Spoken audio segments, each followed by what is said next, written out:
কল্যাণ বন্দ্যোপাধ্যায়কে চাঁচা ছোলা ভাষায় আক্রমণ করলেন বিচারপতি অভিজিৎ গঙ্গোপাধ্যায়, যার পরে রীতিমতো চুপ করে গেলেন কল্যাণ বন্দ্যোপাধ্যায়।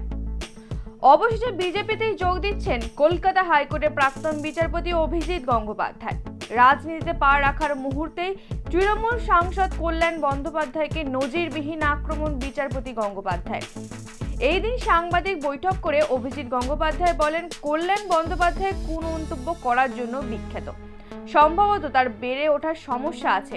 আমি জানি না তিনি কোন ধরনের পরিবার থেকে এসেছেন। গত রবিবার অভিজিৎ গঙ্গোপাধ্যায় জানিয়েছিলেন তিনি বিচারপতি পদ থেকে অবসর গ্রহণ করছেন। সোমবার তিনি শেষবারের জন্য কলকাতা হাইকোর্টের নিজ কর্মে নিযুক্ত হন। আজ মঙ্গলবার তিনি রাষ্ট্রপতির কাছে পদত্যাগ পত্র পাঠান।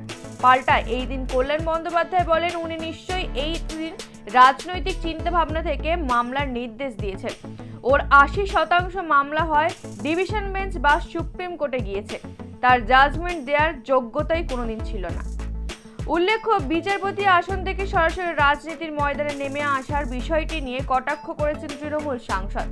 তৃণমূল কংগ্রেস সাংসদ কল্যাণ বন্দ্যোপাধ্যায় আগেই জানিয়েছিলেন, বিচারপতি অভিজিৎ গঙ্গোপাধ্যায় বিচারপতি পদে বসে তিনি ক্ষমতার অপব্যবহার করেছেন। কল্যাণ বন্দ্যোপাধ্যায় জানান, উনি যেখানে দাঁড়াবেন সেখানেই হারবেন।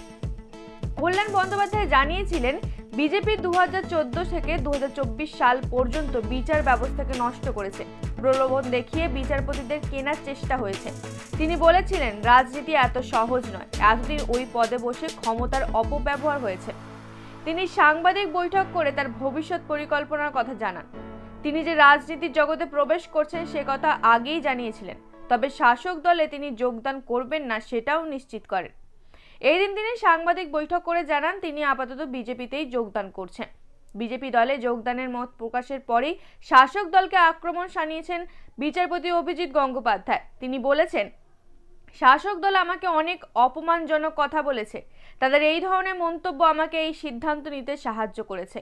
তবে আসন্ন লোকসভা নির্বাচনে তিনি ভোটে লড়তে চান বলেও জানিয়েছেন। কোন কেন্দ্র থেকে লড়বেন সেটা এখনো নিশ্চিত হয়নি। আগামী 7ই মার্চ তিনি যোগদান করছেন বৃহস্পতিবার বিজেপিতে।